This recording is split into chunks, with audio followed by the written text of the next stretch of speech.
Hello and welcome to a very special episode of Whatever Wednesday. Today I'm taking a look at the pre-alpha demo of Our Darker Purpose, a top-down roguelike RPG similar to The Binding of Isaac, only about 50% more goth. It's pretty awesome. First off, let's just take a quick look at the options menu.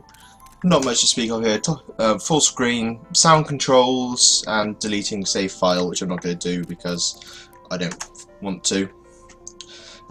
It's a pretty good game from what I can tell, having played through it several times already.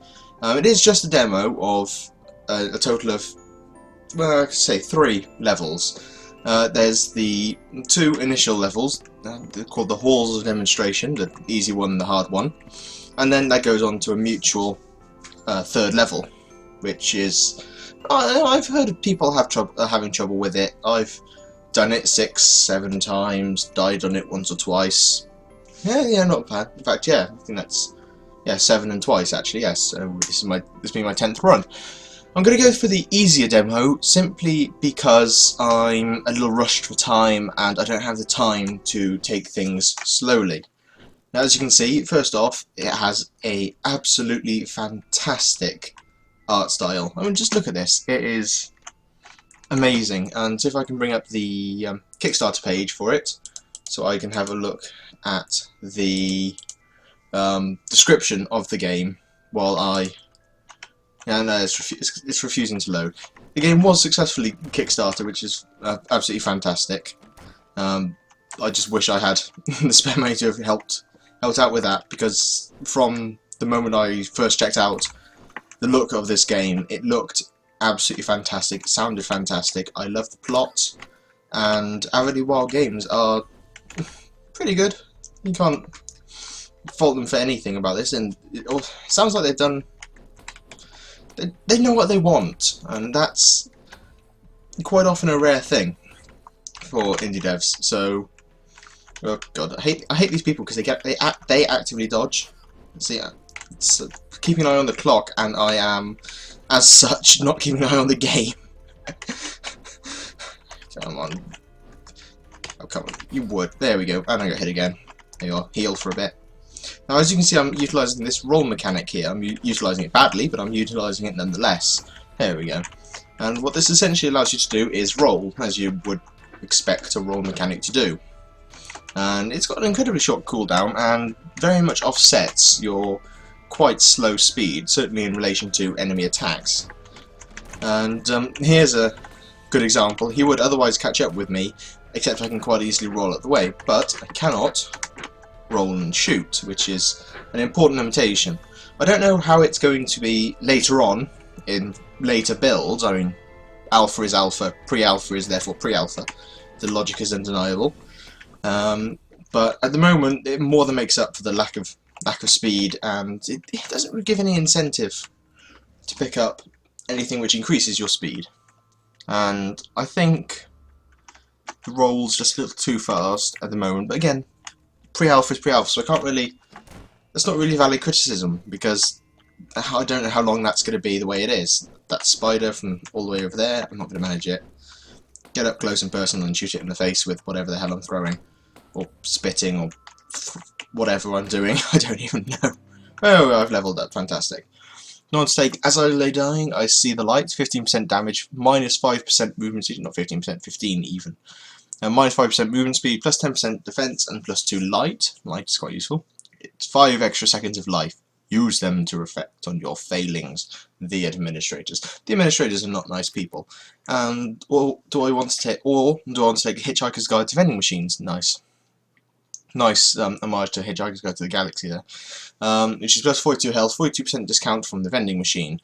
Yes, I'm sure more gaudy baubles will be very useful to you. The sarky administrators. These people are incredibly sarky. I like the administrators. I'm going to go with As I Lay Dying in something like The Binding of Isaac, which I'm going to be bringing this back to quite a lot, because they are quite similar, and this is obviously inspired by The Binding of Isaac, because one of the hints on their Kickstarter is 2 various other indie games, and the first one is about the archaeology and sociology of basements or something. It's got a little shadow, looks like Isaac. It's absolutely fantastic. And normally in Isaac I would be very careful about taking speed downs, but certainly in the demo, the roll more than makes up for it, and I'm going to make an idiot out of myself by dying most likely due to lack of speed. Pick up the juice. As you can see, low speed, roll. The roll's good. I like the roll. Oh, get past that. It's up here. Oh, no, this is good. This has got fires that actually spawn from where you are and then move towards you, because you know. Okay, get out their way. As you can see, these guys are actually even more faster than me now than they were before, which is a bit obvious. I'm pressing the wrong button. That would be why I'm not firing. Take some healing.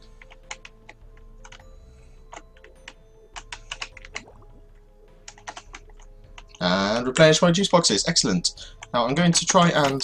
That failed miserably. Get more coinage, because everyone knows bling and swag are the way to go. If anyone actually believes that, no, just no. I'm going the wrong way now, aren't I? I'm going to have to try and remember where I started now, which isn't going well. I probably should have paid attention to the map. In fact, no, I can see exactly where it is. I think, I hope, maybe, if I'm lucky. Is it that one? There we go. See, already failing. How do I interact? To interact. Okay, I have 12 coins. I've not seen this one before. Gain Thorns effect, damage to enemies on contact. That sort of implies I'm going to get hit and or walk into enemies, which happens less. Actually happens more than I like to admit. 10% healing. Yeah, I'm going to need that more than I need what is effectively poison touch. And moving on, as you can see, it's nice destructible terrain that can be destroyed by these invincible obstacles, but not by you. Okay. Roll.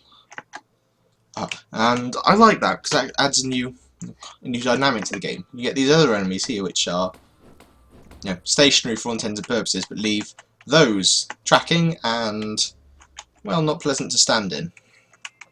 Can I get that box? No, I can't. Just because I've actually used one. Oh, that's switched nicely. Thank you, game.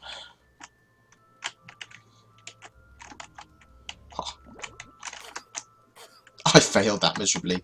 And I took 14 damage to get a 16 heal, I think, maybe? I don't remember how the boost affected it. Okay, that was certainly not worth it now. That's what happens when you let me play a game. I fail at it miserably. What have we got this way? There's no reason for me to go this way, but no reason for me not to, really. Oh, that's not going to be good. Ah, trapped. Yeah, another problem is it can be hard to see where you are in relation to stationary obstacles. Although that's probably just a alpha graphical issue, which isn't even going to be... It's barely even of note now in the pre-alpha. Oh, that was terrible. That was absolutely terrible. Dum-dum-dum.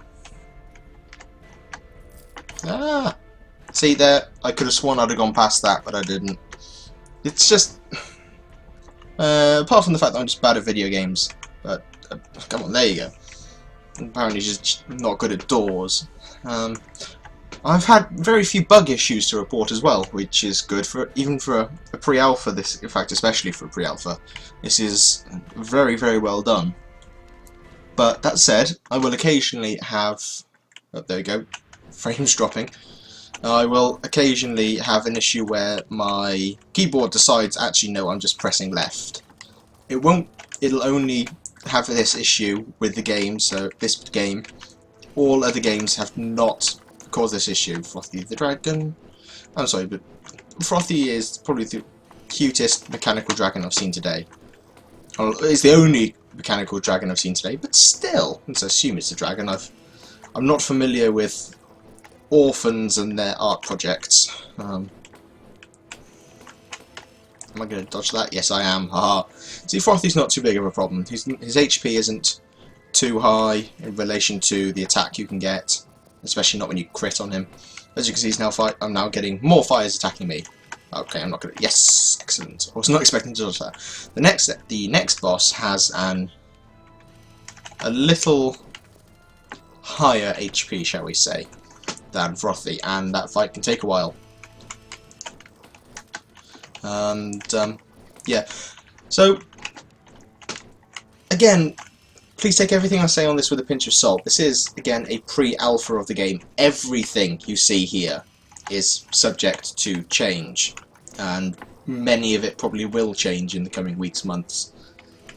I'm not going to be able to bring you much more in the way of footage because, again, I've only got this because this is the demo that they released. I don't have access to the beta, but that's okay. I will play it as I will find out as you find out. It will be an adventure. There we go. Oh, come on, those hit. Die, Frothy. Excellent. What the heck's that? +1 shot. Okay. +1 shot. Incomplete clock room. Oh, nice. As you can see, double shot.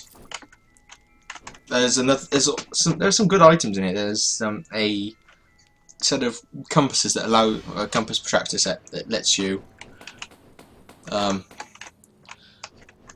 sorry, lost my train of thought there. Lets you ricochet shots. As you can see, he has a quite high HP, and the only real safe spot that I found is this little corner here, which means I can fire, get out the way, fire, get out the way. But you can see his HP is a little on the high side, so this fight may take a while. But that said, or it may not, I may just make terrible, terrible noobish mistakes and die. He has two main phases, really.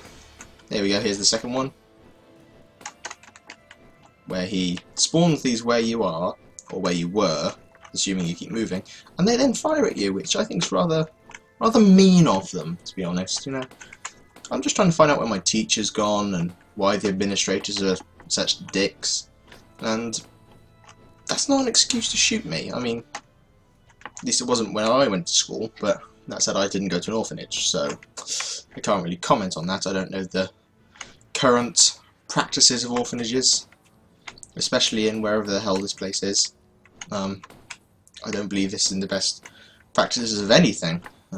Just walking out and leaving other kids to essentially destroy each other and remake society in their own twisted image. As you can probably tell, I'm really digging the extra gothiness behind it, and if the developers find that offensive, I'm sorry. Yeah, it's just the best comparison and that I could draw. It's The Binding of Isaac with plus 50% more goth, and I think that's a compliment. Here we go. Second of these. I'd take that as a compliment if I were you. It's entirely intended as one, and it's a fantastic game as the demo itself. I mean, you could release this as a small Flash game if you did it in Flash, and then just say, ah, look, we've made a small game.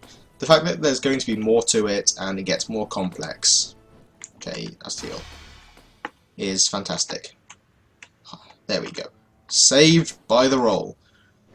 There's not much left to talk about. This, as you can see, is rounding up towards the end. Ow. Either by my death or his. It's or hers, whatever Sandar's timekeeper happens to be. It looks quite masculine, but then again, it's a clock. How do you tell? As you can see, there are some things in the bottom left, which we will go through either when I die or when I kill the clock. They are essentially perks which you get for you purchase them essentially at an outside of the game. That's not outside the game. There we go. Timekeeper dead on easy. I'm not even going to count that. I dealt 12,004 damage. A little bit of overkill apparently. I took 105 damage. Okay, and it took me 3 minutes apparently. That's not too bad. This floor took me 3 minutes. That is. And so, as you see, check out the class schedule, or whatever you want to call it. At the moment, there's only language and lit. Math and science, social studies, electives, and clubs and sports are empty at the moment, but language and lit has 4 available. The chemistry of stuff you can drink, which is a 1 class period, which means you get plus 10% more healing from your juice boxes. The dialects of precocious warlock militias, which actually sounds like a good read, is a 1 class period, apparently. As you can see on the left underneath the names of the course, you only get so many periods for it, which is 5% more damage versus Capulets, which is those vanishing enemies who turned into a shadow and then sodded off. And later on there will be variants of those. Great Explorers of the Doomed Orphanage Era adds 5% movement speed. There's not much really you can say about that more. Nuclear Physics for 8-year-olds, which is 2% base damage. I went for extra base damage, extra speed, and more damage against those really annoying vanishing ones. I was two-shotting them, and now I'm two-shotting them, so it hasn't made a blind bit of difference. But it makes me feel better seeing an ever so slightly larger number appearing. As you can see at the bottom here, we have the tuition cost of the course, and you can see balance out with the credit balance on the other side. You earn these credits by completing levels. As you can see, the easier Hall of Demonstration is worth 2, the tougher Hall of Demonstration is worth 5, and I didn't pay attention to how many the clockwork was. I've reset my save file too many times for this to be an accurate representation of how long I've played. As you can see, again, back to the artwork, I'm going to turn up the music a little bit more. There you are, 100% there. Just so you can hear a little bit more of music. That's down. Here we go. If that is not ambient music of the most beautiful variety, I don't know what is. This has been OnOnRomulus on whatever Wednesday. New videos every Monday, Wednesday, Friday and Sunday. I hope you've enjoyed this look at Our Darker Purpose. Next week on whatever Wednesday I will be doing the hard version. Wish me luck.